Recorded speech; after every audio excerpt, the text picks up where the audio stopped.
Hi, everyone. Welcome to episode 28 of The Bottom Line. As always, I'm joined by my co-host here, Syed. As always, we have a very special episode for all of you today. So as usual, we're going to kick things off with our tech update. Following our tech update, I actually wanted to get into an important subject matter, which is stagflation. So I don't know if our viewers are familiar with that term or seen I don't know anything what bounce that around. is. I don't know what that is, so Perfect. I'm looking forward Perfect. to it. Perfect. So we're going to talk a little bit more about what stagflation is and what it could mean for our economy if it were to happen. So stay tuned for that. We're also going to dive into the world of cryptocurrency. So there's a lot happening in cryptocurrencies, as you can see. It bounced a lot over the last, I'd say, week or so, and currently is experiencing a little bit of a pullback, but these fluctuations are normal, as we know, in the world of cryptocurrencies. But that being said, we do have a few things to talk about. One being cryptocurrencies being utilized more and more for vacation getaways for the Gen Zers out there. Also, is there a way to mine Bitcoin tax-free inside an IRA? There's actually been a scheme that they've discussed. Wow. But there's speculation that I won't pass through. But we'll see. I wanted to talk about that with our viewers just so that they know what that is. And I know, Said, that you wanted to talk a little bit about Bitcoin miners, specifically how they're moving away from China, for example, and into places like Paraguay, where there's more friendly legislation for them. And we're also going to talk a little bit more about changes coming up to know your clients, so KYC for crypto, especially by the EU. But a lot of exchanges are implementing stricter regimes or regulations, I should say, for KYC. So we'll talk a little bit more about that. And as always, we're going to end things off with stock picks or a recap from our previous stock picks and our stock picks for the upcoming trading week. So lots to cover. With that being said, the floor is yours for our tech updates. Thank you, Deepak, for the introduction. Hope everyone is doing well. In regards to tech and infosec news, there's a lot to cover over the past 2 weeks, but I tried to narrow it down to the more important stuff that our viewers would care about. So let's get started. First, from just today, August 1st, the Justice Department is saying that Russians hacked federal prosecutors. So the Russian hackers were behind the massive SolarWinds cyber espionage campaign, right? And now based on that, like the department saying that 80% of Microsoft email accounts used by employees in the 4 U.S. attorney offices in New York were breached.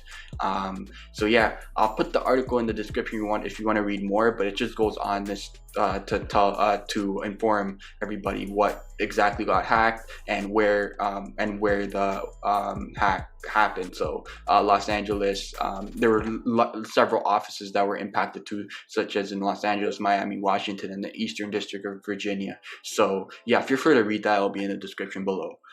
Moving on, we're going to talk about a Trojan called Vultur, and it's abusing Android banking accessibility services. This is a newly discovered Trojan that relies on screen recording and key logging instead of HTML overlays for capturing the login credentials, according to security research at Threat Fabric. So it's dubbed Vultur, so VULTUR, and it was first identified in March 2021, and the malware gains full visibility into the victim device through the use of VNC, which is essentially known as virtual network computing implementation from Alpha VNC. And the remote access to the VNC server on the device is provided through something called NGRock. So basically, which leverages secure tunnels to expose to the internet endpoints located behind the NATs and the firewalls. So I won't get more in detail there, but essentially this was interesting, and especially for Android users. So keep an eye out on this, and I'll keep you guys updated on what this, if there's any more research being done on this Trojan, and like if there's more developments, and if this Trojan's being leveraged. More on Russia. So their APT-29 is still actively delivering malware used in COVID-19 vaccine spying. So this was the APT-29 group is basically a Russian cyber espionage group, and they're known as APT-29, or they're also known as Cozy Bear. They're actively delivering a piece of malware named Wellmess despite the fact that the malware was exposed in detail last year by Western governments. So WAMS, also known as Wellmail, is a lightweight piece of malware that enables its operators to execute shell commands and also upload and download files on the compromised or victim system, right? And the malware was first described in 2018 when it was spotted in attacks aimed at Japanese organizations. But at the time, it was not linked to a specific threat actor. But now, obviously, it's linked to Russia's APT 2029. And that was actually attributed to Russia's APT 29 in 2020 because the United States were like, the United Kingdom, and Canada were like, it's being used by Russian hackers in an attack aimed at the academic and pharmaceutical research institutions involved in the coronavirus or COVID-19 vaccine development. So yeah, APT 29 is still back, is still at it, delivering malware, and it's basically using they're basically spying on vaccine developments. So yeah, interesting article. Be sure to check it out. Once again, link will be in the description down below. Moving on, we're going to move to China now. So there's a new Chinese threat group called GhostEmperor that's targeting governments and telecom firms. Won't get into too much detail, but it's a previously undocumented Chinese-speaking threat actor, which is targeting Microsoft, exchange vulnerabilities in an attempt to compromise high-profile victims. And it's tracked as GhostEmperor, and it's a long-running operation focused on targets in Southeast Asia and uses a formerly unknown Windows kernel mode rootkit. And it employs a loading scheme that relies on a component of the cheat engine open source project, which allows it to bypass the Windows driver signature enforcement mechanism, and it deploys a rootkit. So I won't go into more detail there, but if you're interested, be sure to check out the article. Every time we check tech news or security news, we see China and the Western countries going back and forth with cyber warfare. So just another development there.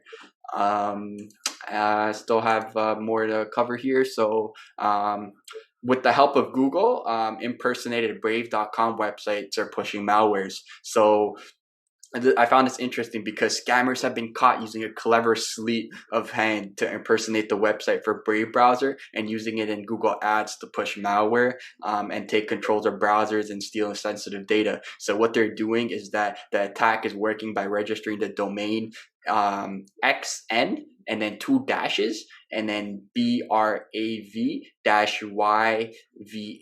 and then a square bracket and then a period in between, a closing square bracket.com, and then an encoded string that uses what's known as a phony code to represent the brave.com. So they're trying to make the link the brave.com link appear legitimate, and this is one of the ways to social engineer, right? You create a fake domain that looks like, so I could do like Google with an accent on the .com, and people would think that's Google, right? And I'll redirect them to my own server. So basically that's what they're doing. So here they're just using they're using special characters such as square brackets or periods, right? And then that name is then displayed in the browser address bar, and it's confusing people because they think it's brave.com. Oh, let's click on it, let's navigate to it. And then people basically download the Brave browser using this fake link, and basically it's a almost perfect replica of the brave.com domain, as I mentioned before. It's just a really, really smartly crafted social engineering tactic. And basically what it's doing is, like, when you download the thing, the fake Brave browser from this website, right, it'll inject the malware into your system, and you drive onto the fake site. The scammers bought ads on Google that was displayed when people search for things involving browsers. So the ads look legit enough, right? They look really legitimate. And as the images below in this article show, and I'll provide the link in the description. I'll also share it on your screen. You'll be able to see it. The domain are going to show an ad for this domain, and it's gonna be a site that sells apparel for professionals. So basically, These social engineers are really smart, and they're basically tricking people into downloading Brave.com, but it's actually not Brave.com. It's a fake link, and it's going to inject your system with malware. So I thought this was interesting because I know a lot of people are looking into Brave browser and all that because it's secure. But I guess social engineers are taking advantage of that and putting out fake links. Um, Moving on to more cyber warfare. So a few episodes back, I mentioned how Iran had a cyber attack on their train system. So Israel basically believes that Iran's retaliating, and they struck a ship in response to that cyber attack. So once again, you can read more on that. I'll put the article in the description below. And then I have Zoom. They settled a U.S. class action privacy lawsuit for $86 million. So the lawsuit allegedly alleged that Zoom had invaded the privacy of millions of users by sharing personal data with Facebook, Google, and LinkedIn. It also accused Zoom of misstating that it offers end-to-end encryption for failing to prevent hackers from Zoom bombing sessions. But the firm denied it, obviously, of any wrongdoing, but has agreed to boost its security practices. So once again, link will be in the description. It's from bbc.com. You can read that to learn more. And I found this one funny, but thought I'd mention in the tech update. But there's Elon Musk was back at it on Twitter, and there's an article on it on bbc.com. But he basically said that I don't want to be the CEO of anything. So I found that quite hilarious because he's kind of like Donald Trump. When Donald Trump was in office, every type of communication that Donald Trump did was through Twitter, and Elon Musk is just like that. So it's funny just looking at his Twitter and him tweeting this stuff like that. I don't know if he's trolling or what, but it's I found this funny, so I thought I'd include this in there. But this BBC article basically analyzes the tweet and what he actually means, what Elon Musk actually means by this tweet. But yeah, be sure to check that out. Chinese company Didi, which is basically a ride hauling giant, they've denied a report that it was considering going private to appease Chinese authorities. So as a result of that, its share has soared by almost 50% in Thursday's pre-market trade after the Wall Street Journal report. So since making its U.S. Market debut a month ago, the company has been targeted by authorities in Beijing. So again, you see the Chinese-U.S. war in this, right? Warfare in this, but thought I mentioned this in the tech update briefly because I wouldn't be surprised if cyber criminals have Didi as a potential target, because normally like how what happens is behind like a cyber attack is that like companies that are like being targeted by governments, hackers also have them in their mind, right? And that's why I think Didi has to be on top of their security games too. On top of their security game too. I know they're dealing with like this political thing, but they also have to stay secure and make sure that their systems aren't compromised. Make sure that security is still a top priority for them, even when they're stuck in between this warfare, this political warfare. So that's why I thought I mentioned this.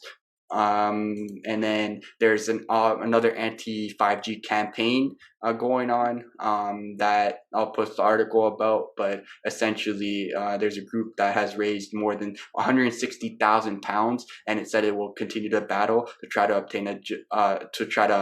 obtain a judge review basically of 5G, and like they want to stop 5G deployment in the EU and in the UK. But yeah, you can read more about that in the article. And then last one, I know Oliver, you has probably used WhatsApp, but they had an update rollout just today. I mean, last night or today. I don't know if everyone got it yet or not, but basically update it, and on your iPhone it'll feel like a new app basically. Where you can do like group video calls and stuff like that. It'll feel like you're using iMessage. So yeah, thought I'd let our viewers know about that, and I'll have more for you all next week in more security and tech news. All right, so thanks so much, Syed, for that tech update. I'm sure our viewers appreciate all the effort that you put into them each and every week. So thanks again for that. And now we're going to move on to an important segment that I wanted to specifically talk about this week, and that's stagflation. So for those that don't know, stagflation is really characterized by three components, I'd say. So The first is high inflation, right?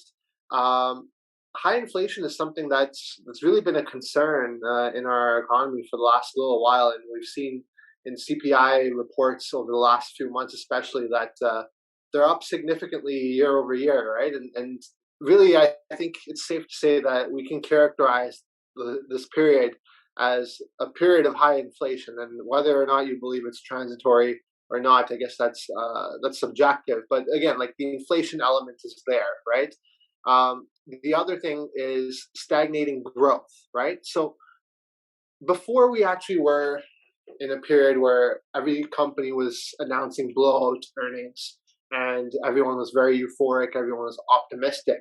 But one thing that really stood out to me last week in particular was Amazon. So you saw in Amazon's earnings, they actually slowed down quite significantly.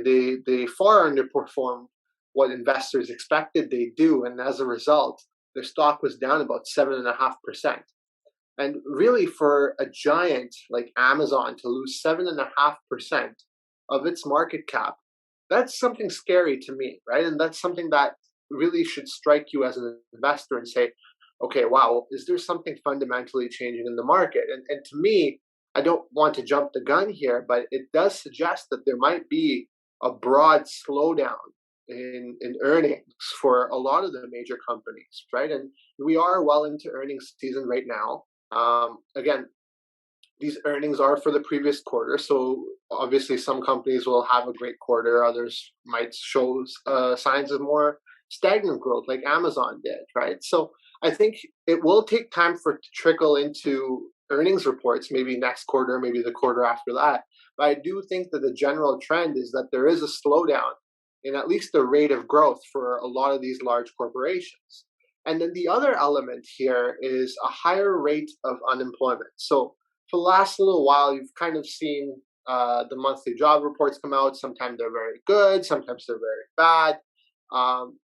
And really the market's been reacting accordingly. So I think July's report, which is going to come out, I think, at some point this week, is going to be really a telltale story of where we're at. So we already have the first element, like I said, of inflation.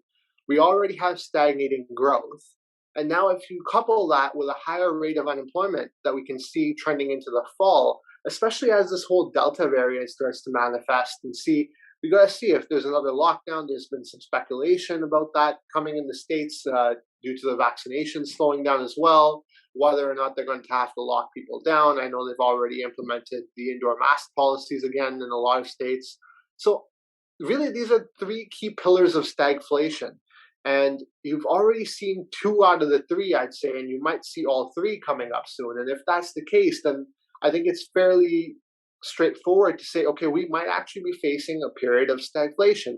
And what happens in periods of stagflation? Well, first of all, equities don't do nearly as good as they have in the past. So 2020 was clearly a banner year for the stock market, especially the S&P. From its March lows, rebounded astronomically, really, by broad index standards.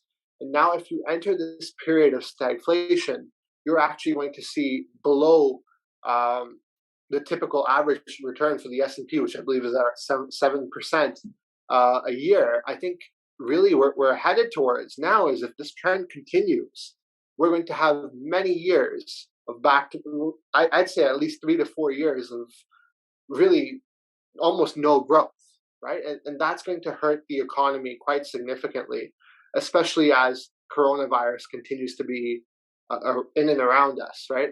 In our everyday lives, still affecting us to this day, even a year and a half later. So I think these are 3 pillars that we really have to monitor. And like I've said in previous episodes, you always got to have a macro view of the economy, and investing in particular, that becomes very crucial, because no matter which company you're quote unquote bullish on, if the broad indices aren't doing as well, then there just won't be enough buying pressure for your stock to perform well. So definitely keep an eye out on these things. Keep an eye out on the earnings reports as they continue to trickle in, both this quarter, next quarter, and the quarters beyond.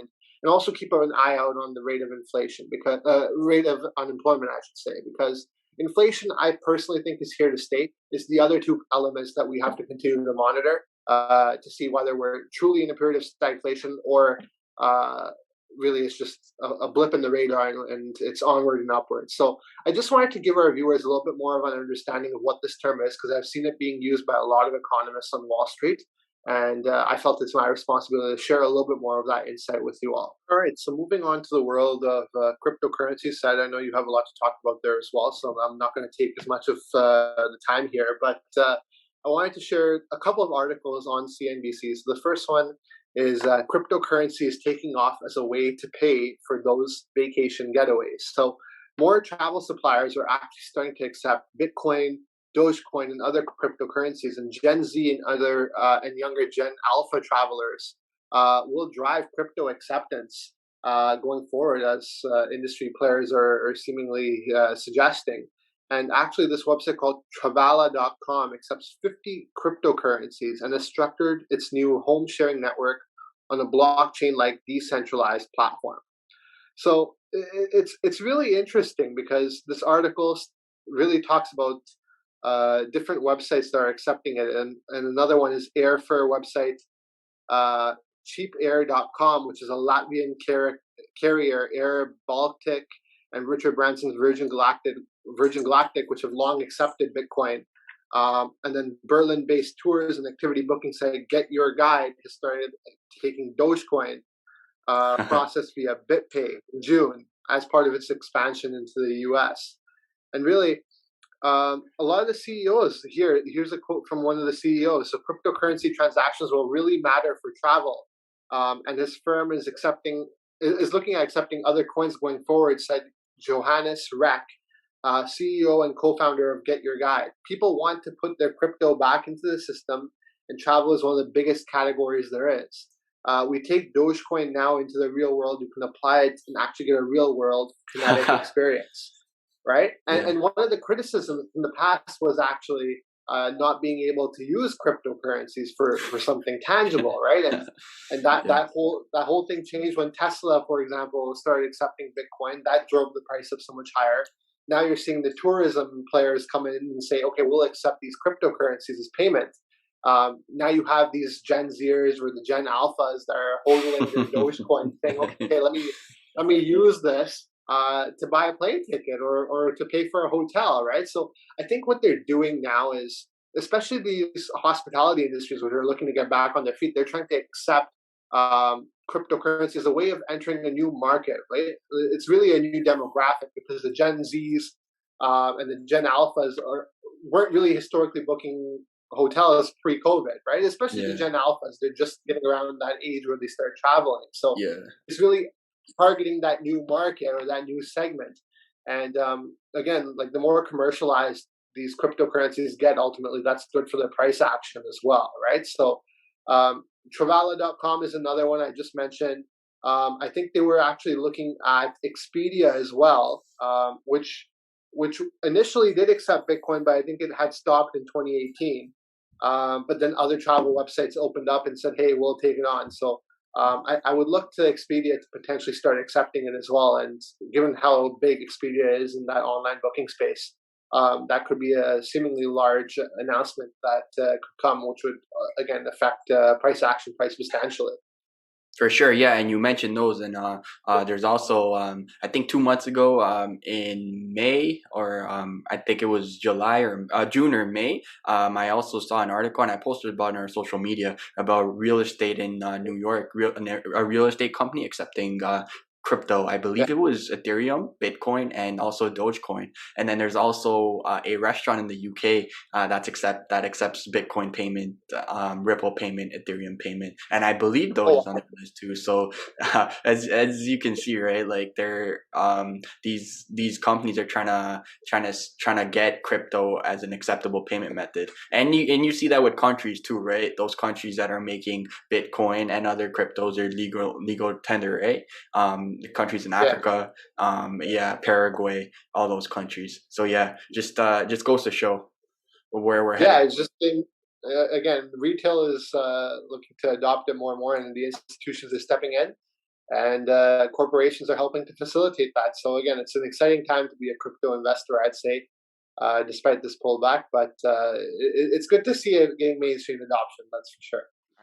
All right, thank you, Deepak, for your crypto updates. But for my crypto updates, I just wanted to mention I'm referring to an article, and as always, it'll be in the description below. I wanted to talk about the European Commission, how they're kind of doing a crypto know your client thing on exchanges. So in summary, exchanges would be obligated to report suspicious transfer to an unhosted wallet. A transfer from your wallet to an exchange would not be accepted without know your client. And whether the proposal will make it through the legislative process remains to be seen. But the European Commission says that it's not targeting non-custodial crypto wallets. Their new set of legislative proposal would still affect such users in the whole nascent sector. So yeah, this article goes in depth, and basically it talks about like the scope of this, and like if it applies to peer-to-peer transfers of crypto assets, or like just general transfers to like an unhosted wallet. But yeah, you can read more about this. I'm not going to go into too much depth because I'll just carry on this segment, but I thought I would refer to this article for our viewers to read more into this, because this is definitely an issue that we see with cryptocurrency, right? And one of the reasons why Binance got banned in Ontario and like UK as well, I believe. So it's just it's because of these issues, right?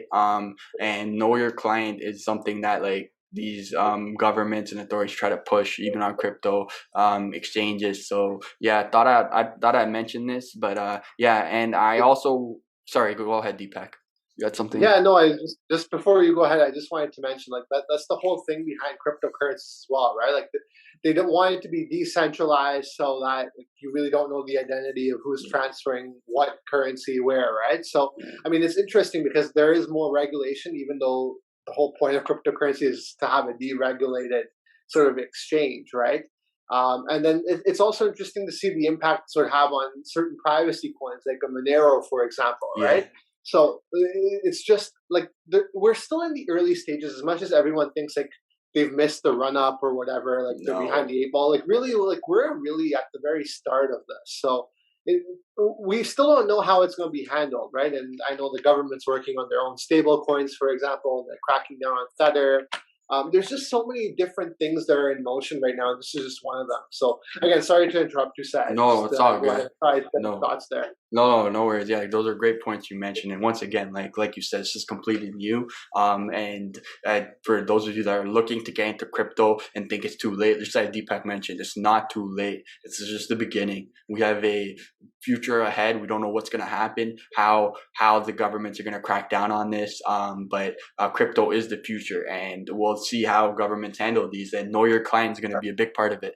But yeah, we'll stay on crypto though, and I wanted to talk about China again, and we talked about this a lot. But Bitcoin mining, I know Deepak, you mentioned this in your previous segment about Bitcoin mining and taxes, but I wanted to talk about China. And we mentioned before how China is basically first number one is that like right now currently like around 80% of all Bitcoin miners are in China, but now China is basically shutting down these Bitcoin miners and like cracking down on them. And not letting them mine Bitcoin. So these miners are trying to move somewhere else. They're trying to move to another location, and Taiwan is also included in this. And there's an article that came on July 30th, and it's basically saying that these miners are moving. They're eyeing Paraguay. So it basically like these Chinese BTC miners are reporting preparing to flock to Paraguay, with reports claiming that there could be 500,000 rigs online in the nation in the next 3 years if regulators do not block miners' progress. With some industrial players already setting up shop in the South American nation. So at least 8 Chinese financial entities have expressed a strong interest in transferring their mining operations to Paraguay, according to the Paraguayan mining firm Digital Assets CEO. So that's in the article, and I just referred to that. And then in addition to mainland Chinese miners, there's large miners from other regions that are also interested in relocating to Paraguay, with some from Taiwan were particularly keen. And yeah, this article goes on that, and like it also says that how many international observers claim to have been underwhelmed by the bill, which was co-authored by digital assets. Some in the Paraguay-based crypto community are cautiously optimistic that it's relatively conservative nature might at least give policymakers pause for thought. So and then for its part, like the Taiwanese embassy in Paraguay wrote that it's been talking about BTC with digital assets and has spoken about a new business strategy that will generate more opportunities and becoming more and more established in Paraguay. So yeah, this article is interesting, and you should definitely read more if you're because like we mentioned, right, like crypto is the future, and like Bitcoin is the leader of the pack right now. And just for our viewers that aren't keeping track, I'll briefly explain it. So China is cracking down on these crypto miners, right? So what's happening is that the hash rate of Bitcoin, when they stop mining, the hash rate of Bitcoin declines, and that means that the amount of Bitcoins there are, that also declines, and that means that the price is going to be heavily impacted by this, right? Because it's kind of like a supply and demand thing, right? There's demand for Bitcoin, but it's not being mined. So the question that often people pose is that, is Bitcoin really decentralized if China controls 80% of Bitcoin mining? Now with China, and I kind of call this a blessing in disguise, because with China cracking down on these Bitcoin miners, it allows them to move out of China and go to countries such as Paraguay. And once they move out of China and settle their rigs, their mining rigs in Paraguay or other nations, then Bitcoin hash rates will go up, and we could very well see a rise in Bitcoin prices because there'll be a steady supply. So yeah, that's what I got out of this article. But yeah, feel free to read more, and if you have any questions or any of that nature, feel free to ask us. But yeah, that wraps up my crypto update for this weekend. We'll have more for you, as there's always something new in crypto every single minute. So yeah, we'll have that covered for you. All right. So moving on to our last segment for this week's episode, we're gonna recap our stock picks from our previous episode, which was 2 weeks ago, and then we're gonna give new stock picks for the upcoming trading week. So I believe Deepak, McDonald's was your stock pick from last episode. So go for it. Yeah, so last episode I had two stock picks. The first one being McDonald's, and the second one was Pfizer. Kicking things off with McDonald's here. Really, over the last 5 trading days, it was pretty stagnant, around 0.3% gain overall. So not much there. But really, when we look at the 1 month chart, we see that it still gained about 4% over the course of the past month. And really, when I made the pick to purchase McDonald's, it actually had that dip into the 220s range. That was, I think, towards like around July 20th, around then. You can probably see that on this chart, July 19th, actually. Yep. So within that period of time, since then, it's up actually around 6%. So again, with a company like McDonald's, it doesn't really move that much for good reason. But whenever you see a dip in a stock that's as strong as McDonald's, it's always a good opportunity to buy. And if you did buy that dip on McDonald's, you were handsomely rewarded for that. So that was the first one. And then second one is Pfizer. So just looking at Pfizer again, the last 5 days, it really gained about 3%, just under 3%. So still healthy gains over the course of a week. But for the past month, really, it's up close to almost 8%. So really, at the start of July, it was around $39.70 or so, and now it's pushing about $43. And one of the reasons why I actually picked Pfizer is because we're actually looking at you can see Delta really spreading like wildfire throughout the state, and you see really cases in Canada as well are starting to creep back up a little bit. Obviously, nothing to be concerned with right now, but it's still in the uptrend. And I think that's resuming heading into the fall. So again, if we are in a situation where cases continue to skyrocket, we very well could be in a position where Pfizer turns around and says, "Hey, you actually do need your booster shot." And as you know, with these vaccines, they provide significant revenue for these companies. So Pfizer would be a big beneficiary of that. So definitely keep this stock in the back of your mind when you're looking to buy it. For sure, yeah. Booster shots may be a thing in the very near future as COVID cases with the Delta variant is rising. Moving on to my stock picks from last episode, I chose Visa, and one of the reasons I chose Visa was because of their crypto news that was coming up. Just looking at their chart though, just wanted to show you. This is a long-term play for me, but thought I'd just show the charts and show you guys how it did. So it did have a low point of 240. Sorry, not two. This was the second lowest point. Its actual lowest point was at the beginning of the month. We were sitting at 235, and then its highest point was at 250, which was a few days ago in the past trading week. And then it went down to 246, and then went up to 247. It's currently sitting around 246. This again is a long-term play for me. Visa is, and like we mentioned in the previous episode, right, with Wells Fargo's banning or getting rid of, I should say, line of credits, right? Visa is somewhere that people would go, right, to get loans and stuff. So that, and then plus the crypto news and rumors that surround Visa, I think it's a great long-term hold, and I am definitely holding on to it for the near future. And then moving on to this week's stock pick. So I'll go over my stock pick for this upcoming trading week real quick. It's Apple. So no surprise with Apple. It's not a 1 week pick or anything, or like a short term pick. The reason why I'm mentioning Apple right now is because around the fall. So I'm thinking like mid-September, late September, early October, they do release their new products. So their new iPhone coming out, their new iOS coming out. So right now might be a great time to buy in. It is August 1st. There's roughly, I would say, around 6 to 8 weeks until their new products get announced or get rolled out. And right now might be a good time to buy because Apple always makes good products, and I feel like the iPhone 13 is going to be a really, really good product. So that could result in the stock price going higher, right? So that's why it's August already. So maybe if you don't have a position in Apple, and again, non-financial advice, maybe consider getting a position in it.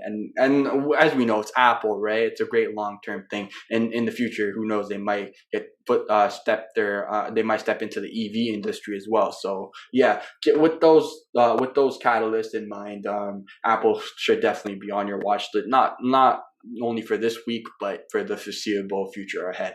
And Deepak, I'm going to swing it back to you for your stock pick for this coming trading week. Yeah, thanks, Syed. So my actual stock pick for this week is Tesla.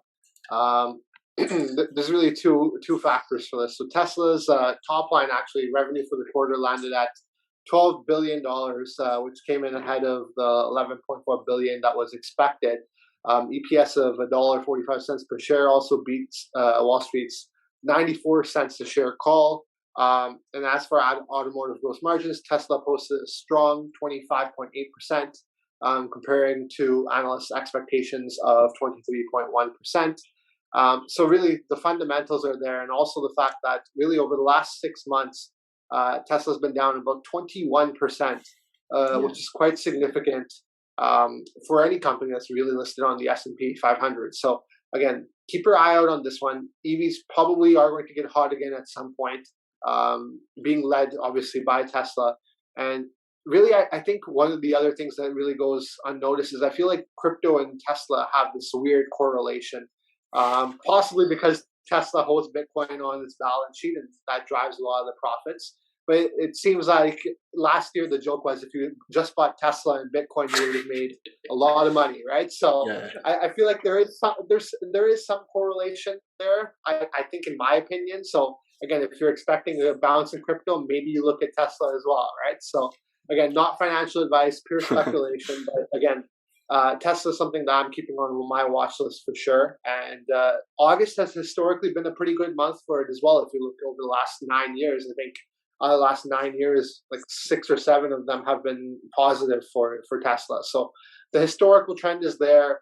The crypto sympathy play, I guess you can say, is also there. Fundamentals are also there. So there's a lot of things going for it.